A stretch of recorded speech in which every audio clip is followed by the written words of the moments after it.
আসসালামু আলাইকুম এভরিওয়ান, সবাই কেমন আছেন? আশা করি সবাই ভালো আছেন। আমিও আলহামদুলিল্লাহ ভালো আছি। আমি এখন গরুকে খাইতে দিব। এখানে আমার ভাগ্নে কিছু কথা বলছে। সে খুবই দুষ্টু এবং খুব সুন্দর সুন্দর কথা বলে। আমি গরুকে খাইতে দিচ্ছি এবং সে আমাকে বারবার জিজ্ঞাসা করছে, মামা কি করছাও, কি খেতে দিচ্ছাও, ওইটাকে দাও, এটাকে দাও। এভাবে সে অনেক কিছু বলতেছে।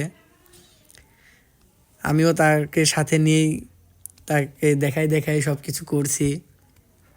সেও খুব মজা করছে।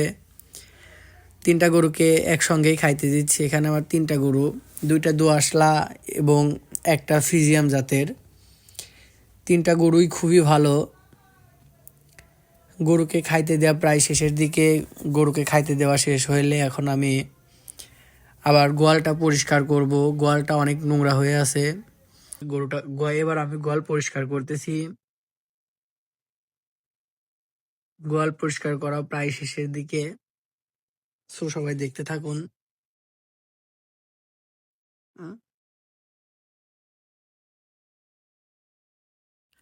সারাদিনে বেশ কয়েকবার গোয়াল পরিষ্কার করা লাগে, কারণ গরুর গোবর কিছুক্ষণ পর পরই পরিষ্কার না করলে গোয়াল অনেক নোংরা হয়ে যায়।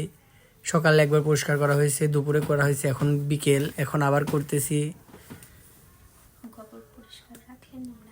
গোবর পরিষ্কার রাখলে গোয়ালটা নোংরা কম হয়, যার কারণে গরুর স্বাভাবিক বৃদ্ধিটা অনেক ভালো থাকে।